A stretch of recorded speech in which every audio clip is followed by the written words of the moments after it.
exist.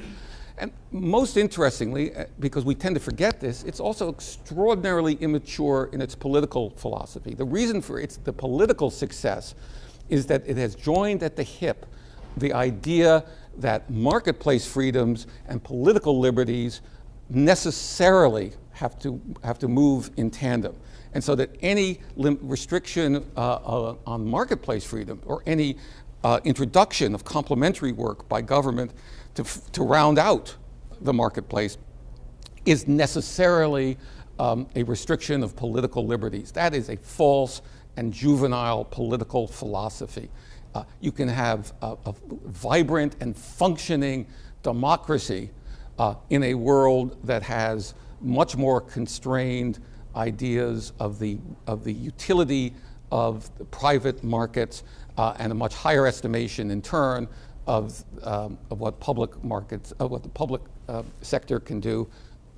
Nordics, Germany, these are all examples of countries that are functioning democracies in which political liberty is honored, but in which we don't insist that absolute marketplace freedom and political liberty are the same thing. The growth fairy is sort of unique to my field. The growth fairy, of course, is this idea that economic growth is a wonderful thing. Well, who's going to argue the contrary? But you always have to begin by stating the obvious as if it was a profound truth. Economic growth is a wonderful thing. And in order to obtain economic growth, we have to attract the benevolent attention of the growth fairy. The growth fairy is always hovering in a distance because she only sups on one form of nectar, which is tax cuts. And whatever the tax rate is, it's too high. And therefore, if only we were to cut taxes just a little bit more, then the growth fairy would shower her blessings on us, then we would have economic growth.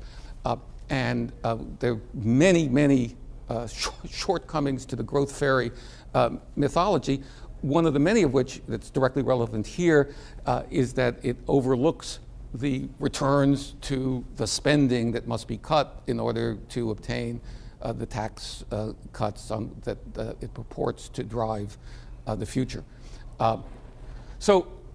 Again, a topic that none of us likes very much because we like to think that we're in control of everything in our lives and ourselves, and it gives us great satisfaction to think that we did it all ourselves. But the fact is, that our outcomes are highly contingent. Our health, our accidents, whether good or bad, the fortuities that occur to us, all these change our outcomes in ways we simply do not control. And most fundamentally, we don't control the life into which we are born. The market triumphalist worldview, in a sense, to a large extent, ignores this and misreads